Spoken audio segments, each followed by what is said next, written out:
চন্দ্রা দেওয়ান হসপিটালে আছে আজকের 5 দিন হলো। শরীরের যথেষ্ট উন্নতি হয়েছে, এখন আরো 2 দিন পর রিলিজ দেয়া হবে। রায়লা দেওয়ানরা 3 যা পালা করে হাসপাতালে শাশুড়ির কাছে থাকেন, সাথে 3 কর্তাও তাই। আর ঈশান নয়ন তো আছেই। নিশি, নুরি, তিতির সহ বাড়ির সব নাতি নাতনিরা রোজ এসে একবার দেখা করে যান তার সাথে। এই যে আজকেও যেমন দিদার সাথে দেখা করে 3 বোন বাড়ির দিকে ফিরছে। বাড়ির গাড়ি নিয়ে যায়নি তারা, প্ল্যান করে রিক্সা করে এসেছে। যদিও ঈশান জানে না, জানলে অবশ্যই ছাড়তে চাইতো না। পাড়ার মোড়ে রিক্সা থেকে নেমে হেঁটে বাড়ির দিকে যাচ্ছে তারা।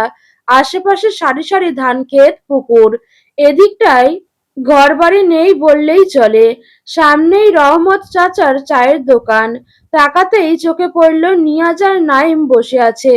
তিতির, নুরি স্বভাবতই উচ্ছ্বাসিত হলো। নিশি ভাবলেশীন থাকার চেষ্টা করল। শেষ 1.5 মাস হলো তাদের মধ্যে মনোমালিন্য চলছে কিনা। তিতির দেখলো এক নজর নিশিকে, তারপর নুরির সাথে চোখাচোখি হতেই দুজনেই বাঁকা হাসলো। চোখে চোখে কথা হলো বোধহয়। দ্রুত পায়ে তিতির রাস্তার পাশে চায়ের দোকানটার সামনে গিয়ে থামলো। নিশি পিছন থেকে ডাকলো এবার তিতিরকে। তিতির শুনল না। বড় আপু, চলো আমরাও যাই। রোদের মধ্যে দাঁড়িয়ে না থেকে নুরির কথায় বাধ্য হয়ে এগিয়ে গেল সেও। দোকানটার আশেপাশে খুব সুন্দর। গ্রামটাই সুন্দর কিনা। মেইন রাস্তা থেকে শমশেরনগর গ্রামের লোকালয় অবধি যেতে বেশ খানিকটা ফাঁকা রাস্তা পাড়ি দিতে হয়। ফাঁকা বলতে এদিকটায় জনসমাগম একদম নেই। প্রায় 1.5 কিলোমিটার এলাকা জুড়ে ধানক্ষেত, পুকুর কাটা। সেই সবুজের মাঝখান দিয়ে মাঝারি প্রস্থের আঁকাবাঁকা রাস্তা। গ্রামের সৌন্দর্য যাকে বলে আর কি। এদিকটায় দোকানও ওই একটাই, রহমতের চায়ের টং দোকানটা। আরো যা আছে হয় সেগুলো মেইন রাস্তার ওদিকে, আর বাকিগুলো একদম শমশেরনগর এর ভিতরের ওদিকে। আর এই রাস্তার এক বাঁকে প্রকাণ্ড বটগাছের নিচে এই টং দোকান। বসলেই মন ভালো হয়ে যায়। বিকেলবেলা গ্রামের ছেলে বুড়োদের আড্ডায় মুখরিত থাকে এদিকটা। আশেপাশে যত জমি দেখা যায় বেশিরভাগই দেওয়ানদের। নিয়াজ আর নাইম চা খাচ্ছে, বাইকটা পাশে রাখা। নিয়াজ এক মনে নিশির দিকে আর চোখে তাকিয়ে রইল। নিশি দেখেও দেখলো না, মুখ অন্যদিকে করে সামনের কাঠের বেঞ্চে বসলো। তিতিরকে দেখেই নাইম নিয়াজ দুজনেই একসাথে বলে উঠল, ভাবি বসেন। তিতির লজ্জা পেল, মুখটা লাল হয়ে গেল। সবার মধ্যে হাসির রোল পড়ে গেল। কিছুক্ষণ পর স্বাভাবিক হয়ে তিতির গদগদ হয়ে বলল, ইস, কতদিন এখানটায় বসা হয় না আপনাদেরও তো, তাই না ভাইয়া? নিয়াজ হেসে মাথা নাড়ে। অনেক দিন আগের মতো কেউ তো গ্রামে এখন থাকেই না, ছুটিও মেলে না। তিতির বিজ্ঞের মতো মাথা ঝাঁকায়। চা দিতে বলি। তার বলতে নিয়াজ 3টে চা অর্ডার করে। নুরি আর তিতির নাইমের সাথে গল্প গুজব করছে। নিয়াজ চুপচাপ দেখছে নিশিকে। নিশিও বেশ চুপচাপ। মাঝে মধ্যে তিতিরের জোড়াজুড়ি তো হু হা পড়ছে। এই অবধি। নিয়াজ তিতিরের দিকে তাকালো। হসপিটাল থেকে আসছো নিশ্চয়ই। নুরি মাথা নাড়ল। গাড়ি কই, আনিনি আজকের। ঈশান জানে? তিতির, নুরি দুজনেই দুদিকে মাথা নাড়ালো। বলো কি, এমনি। দেওয়ান সাহেবের মাথা গরম, তার উপর যদি জানে বউ বোনেরা এভাবে যাতায়াত করছে, রেগে তো বোম হয়ে যাবে। তিতির মুখ ভ্যাংচালো। রাগুক, পারেই ওই এক জিনিস, রাগতে আর চেঁচাতে। অসহ্য। সবাই তিতিরের বলার ভঙ্গিতে হেসে ফেলল। নিয়াজ মাথায় টোকা দিল একটা। সংসার করবে আজ বাদে কাল থেকে। অসহ্যকে সহ্য করে নিতে হবে। হিটলারটার কথা বাদ দিন ভাইয়া, মুডটাই নষ্ট হয়ে যায়। বেশ দিলাম। তা তোমাদের কি মন মেজাজ খারাপ? নিয়াজ কথাটা নিশির দিকে তাকিয়ে বলল। বাকিদেরও বুঝতে অসুবিধা হলো না। নিশি ভুলেও তাকাচ্ছে না তার দিকে। তিতির, নুরি বাঁকা হাসলো। না তো ভাইয়া, আমার আর ছোটপুর মন তো ভালো। বড় আপুর মন ভালোই ছিল, এখন আছে কিনা জানি না। নিশি কপট চোখ গরম করে তাকালো। তিতির ভয় পেল না, বরং আরো মজা পেল। নিয়াজ ইশারা করতেই তিতির আর নুরি উঠে এসে অন্য দিকটার বেঞ্চে বসলো। নিয়াজ গিয়ে নিশির পাশে বসলো। নিশি দেখেও দেখলো না, আপন মনে সে চায়ে চুমুক দিতে ব্যস্ত। বেশ খানিকটা ঘেঁষে বসলো। নিশি পাশে সরে গেল সাথে সাথে। নিয়াজ আওয়াজ নামিয়ে ধীরে গলায় বলল, ম্যাডাম কি বেশি রেগে? নিশি জবাব দিল না। নিয়াজ মনে মনে হাসলো, আবার বলল, প্রচন্ড মাথা ব্যথা বুঝলে, রোজ রাতে কয়েকদিন হলো জ্বরও আসে, খেতে পারি না ঠিক মতো। নিশি ফট করে পাশ ফিরে তাকালো। নিয়াজের চোখ মুখ সত্যি লাল হয়ে আছে, কেমন একটা শুকনো লাগছে। এই তো একটু কমেছে, বাকিটুকুও একজনের কণ্ঠ শুনলে কমতো। নিশি ভ্রু কুঁচকে চোখ সরিয়ে নিল। শুধু অযথা বাহানা, ব্যস্ততা দেখানোর বেলায় ১৬ আনা। আবার আসে আহ্লাদ দেখাতে। ইচ্ছে তো করছে গরম চাটা গায়ে ঢেলে দিতে, অসভ্য ছেলে। এই যে যেমন গত মাসে দিনের মধ্যে যতবার কল করতে ততবার নানা অজুহাত তার রেডি থাকতো। এমনকি তাদের অ্যানিভার্সারির কথাও বেমালুম ভুলে বসেছিল। মানে হয় কোনো, তার মধ্যে কল করবে কখন? যখন তার ঘুমের সময় অথবা বাড়ির কেউ পাশে থাকে, তখন কলের ওপর কল। এর চেয়ে ভালো কথা বলারই দরকার নেই। ম্যাডাম ওরা বসুক, চলুন বাইকে একটু ঘুরিয়ে নিয়ে আসি। দরকার নেই, এই তো আরো অনেকটা মাথা ব্যথা কমলো। বলেই নিয়াজ হেসে ফেললো। নিশি বিরক্ত চোখে তাকালো। খালি উল্টোপাল্টা কথা। বড় আপু যাও না প্লিজ, এমন সুযোগ পাবে না। তোমার ভাই হসপিটালে, ধরা পড়ার চান্স নেই। আমরা বসি, নাইম ভাইয়ার সাথে গল্প করি, তাই না ভাইয়া? নাইম সায় দিল সাথে সাথে। নিশির মধ্যে ভাবান্তর দেখা গেল না, ঠাই বসে রইল। নিয়াজ বুঝলো রাগের মাত্রা আকাশ ছোঁয়া। হওয়ারই কথা, গত মাসে নাগ অব্দি ডুবেছিল অফিসের কাজে। বাড়িতে আসবে ঈদের ছুটিতে, তাই আরো ব্যস্ত ছিল। তার ওপর মরার ওপর খাড়ার ঘা হিসেবে যে মাসেই তাদের অ্যানিভার্সারি, মনে ছিল বৈকি। সেদিন তার পরপর ৪-৪টা মিটিং ছিল। মেসেজ করছিল ম্যাডামকে, কল করে ঘন্টাখানেক গল্প করার সময় পায়নি আর কি। তাতেই ম্যাডাম রেগে অস্থির।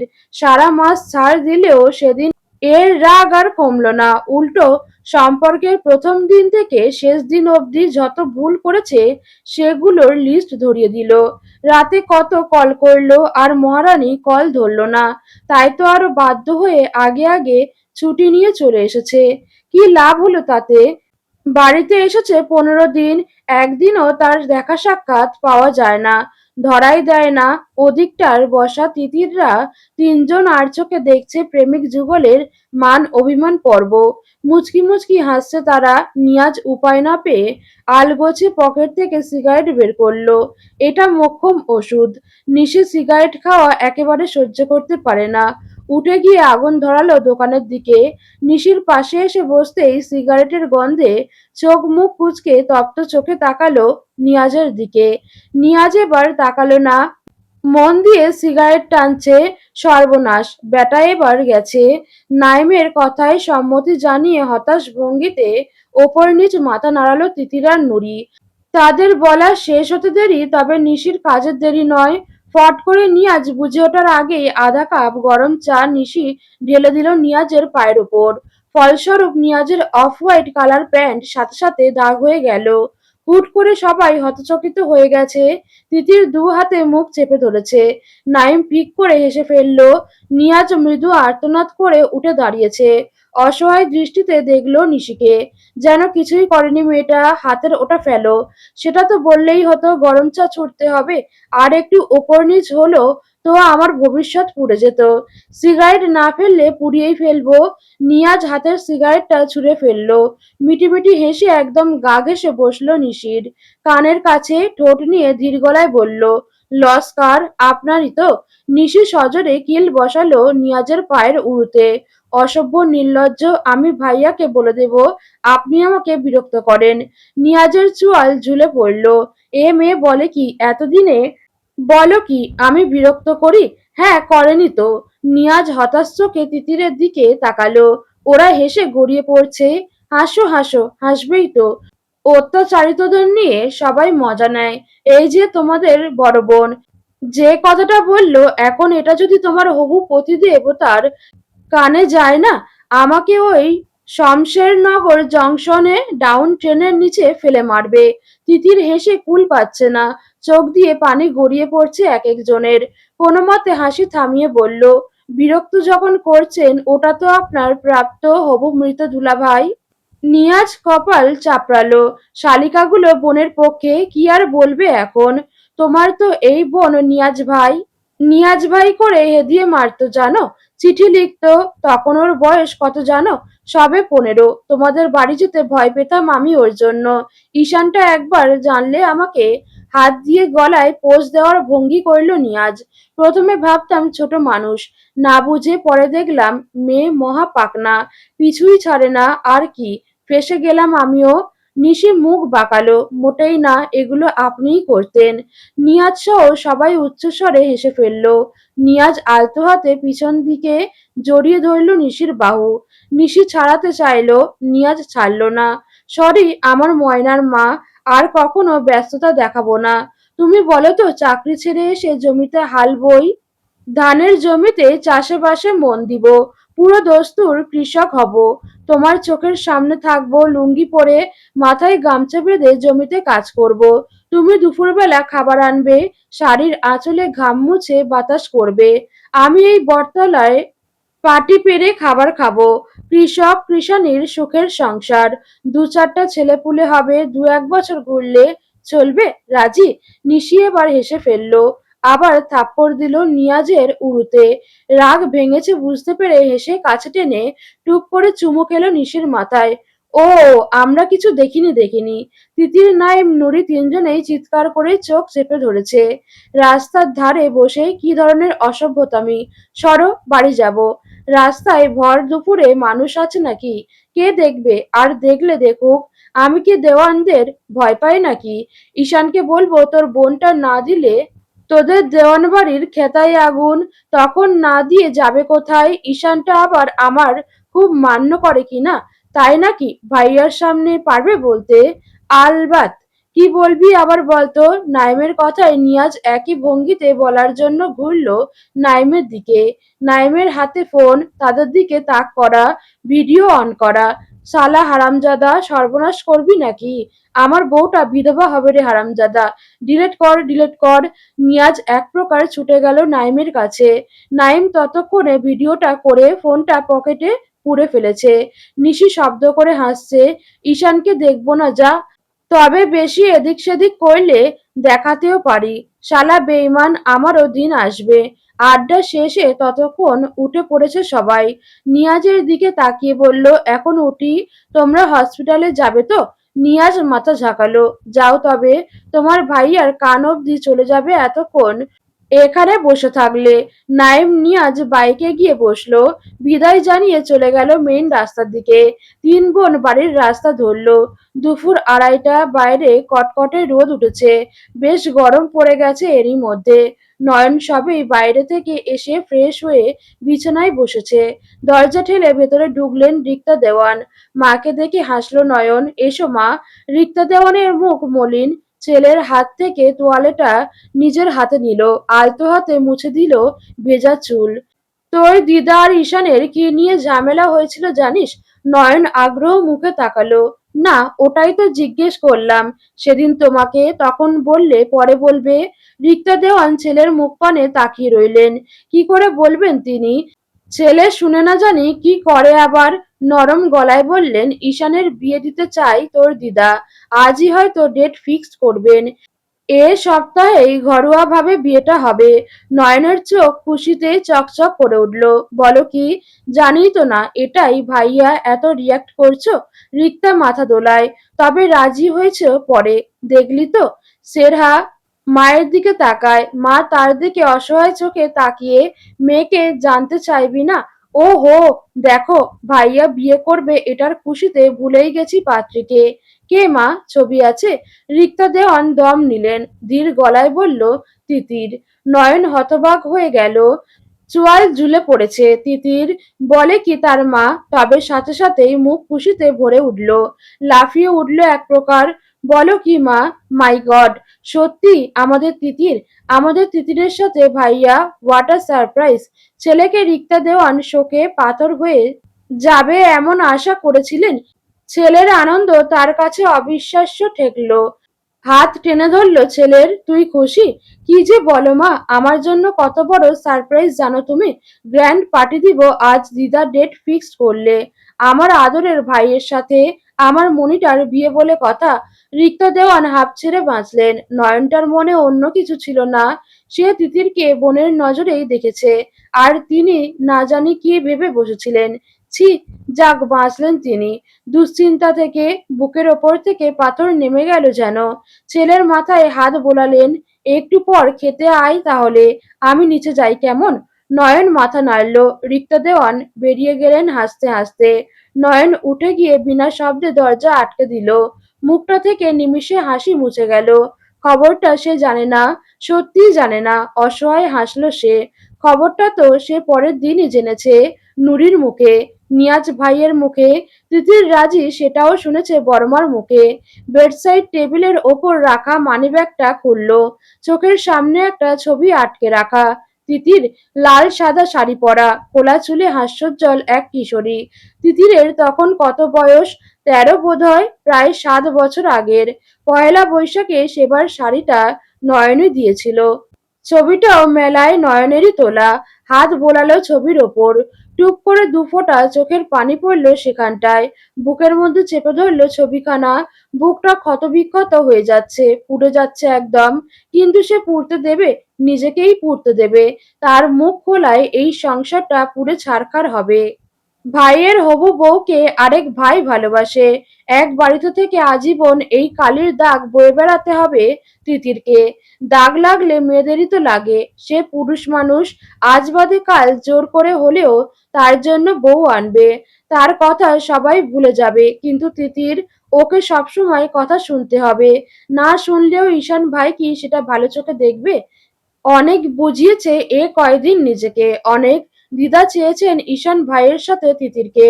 সবাই খুশি, কি দরকার মাঝখানে সবটা জ্বালিয়ে দেওয়ার? থাক না হয় 12 বছরের ভালোবাসা নিশ্চুপ। ভাই দিদা তার মনি পরিবারের সবার জন্য দিল না হয় সেটা কবর। আজ 13 দিন হয়ে গেল রাহাত ভাইকে ফোনে পাচ্ছে না তিতির। শুধু ফোন কেন, কোনো ধরনের যোগাযোগই নেই একদম। উধাও হয়ে গেছে মানুষটা এক প্রকার।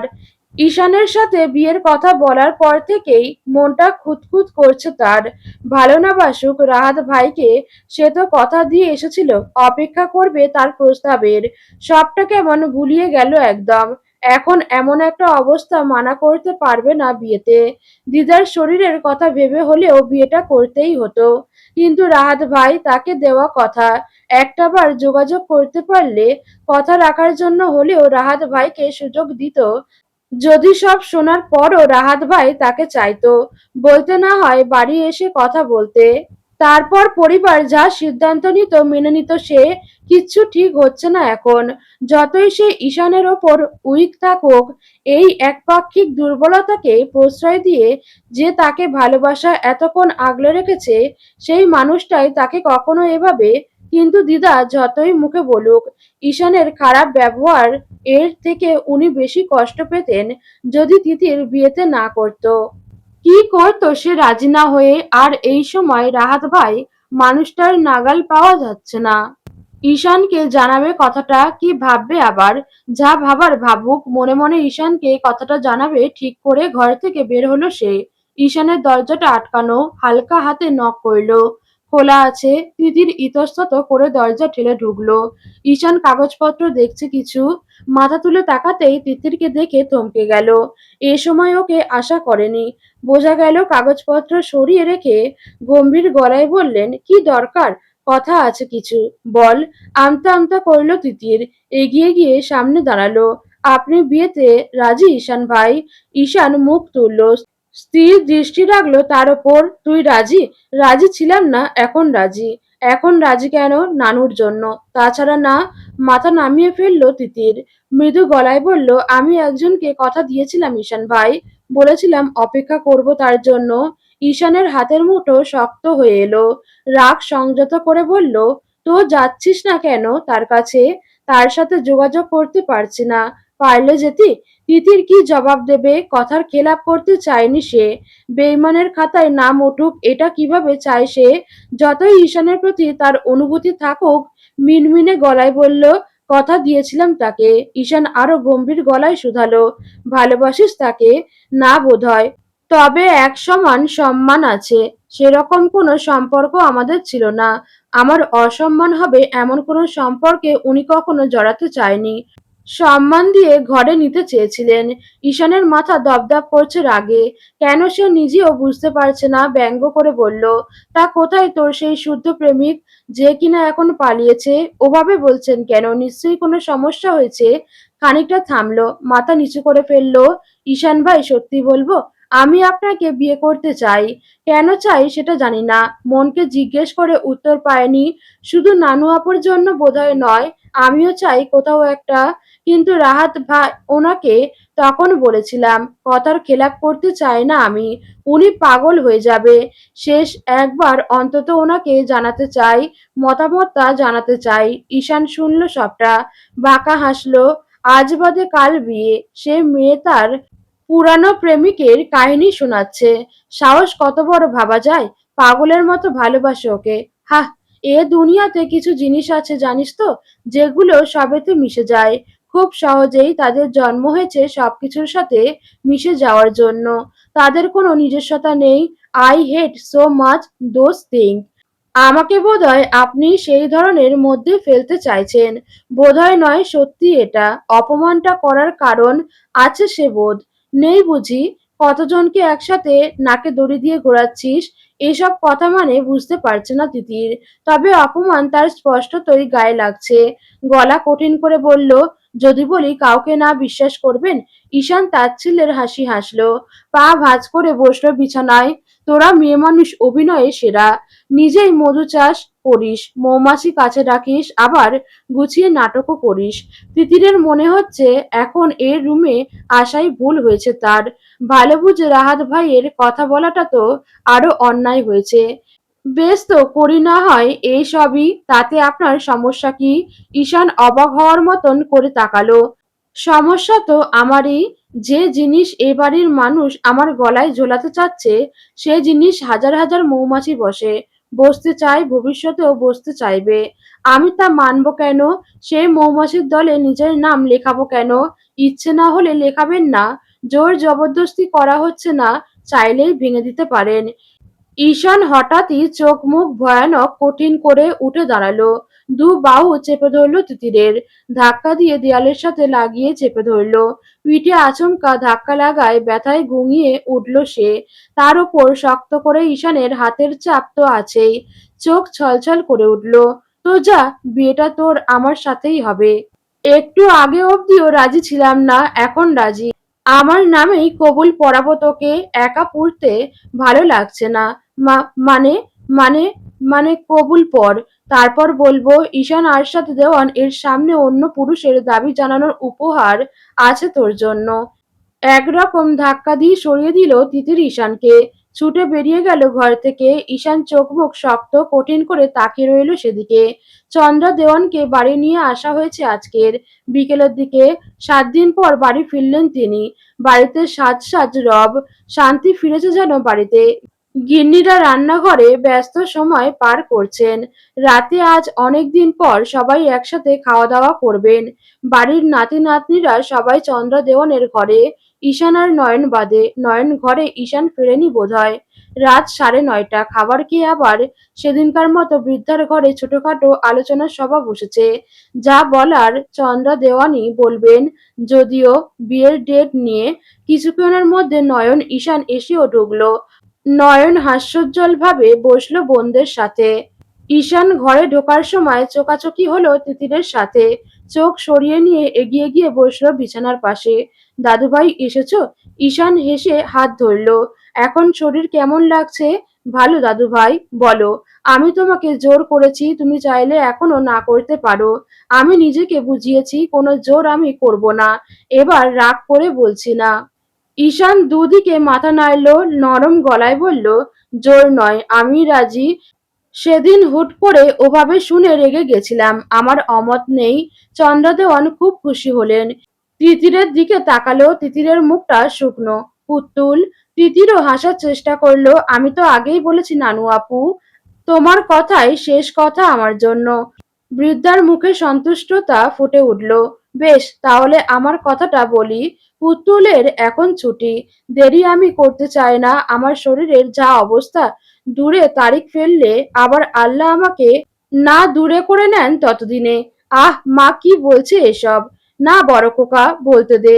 আজকের বুধবার, আমি পরশুদিনই ওদের বিয়েটা সেরে ফেলতে চাই।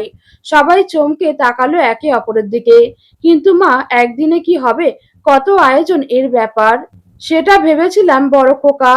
কিন্তু এক ঝলক তাকালো তিতির আর ঈশানের দিকে। ওরা যতই বলুক বিয়েটা হুট করেই হচ্ছে।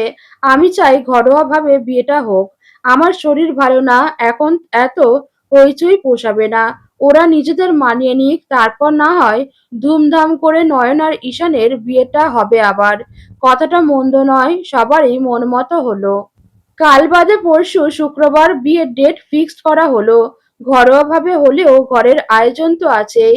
বাড়িসুদ্ধ সবার ব্যস্ততা শুরু হয়ে গেল এক প্রকার। আত্মীয় স্বজন দূরের সেরকম কাউকে ডাকা হবে না। পাড়া প্রতিবেশীর মধ্যে শুধু রাইসুল দেওয়ানের আপন চাচাতো দুই ভাইকে জানানো হবে পাশের বাসা থেকে, আর ঈশানের বন্ধু কয়েকজন। আয়োজনে ওদের হাতছাড়া এত দ্রুত তারা পেরেও উঠবে না। তাছাড়া ছোট থেকে সবসময় একসাথে তারা না জানালে চলবে? নিয়াজ, অনিমা, সাজিদ, নাইম, ঋতুকে ইতিমধ্যে ফোন করে বাড়িতে আসার কথা জানিয়েছেন রাইসুল দেওয়ান। ঘরোয়া হলেও ঘরটা তো সাজাতে হবে নাকি? দেওয়ান বাড়ির ছেলে মেয়ে বিয়ে এত মরাধরা হলে চলে? তিতিরের অবশ্য এই গ্রাম্য তমা ছাড়া কোনো বান্ধবীই নেই, আর তোমার পরিবার এমনিতেও থাকবেই। ছেলে মেয়ে দুটো নিজেদের মানিয়ে নিলে ২-৩ মাস পর একেবারে ঢাকঢোল পিটিয়ে আয়োজন করা হবে। ততদিন না হয় বেশি মানুষ জানাজানি না হলো, নিজেদের মধ্যেই থাকুক এটা। তাছাড়া জানলেও বা কি? জানতে থাকুক, ততদিনে এদিকটায় সব ঠিক হয়ে যাবে।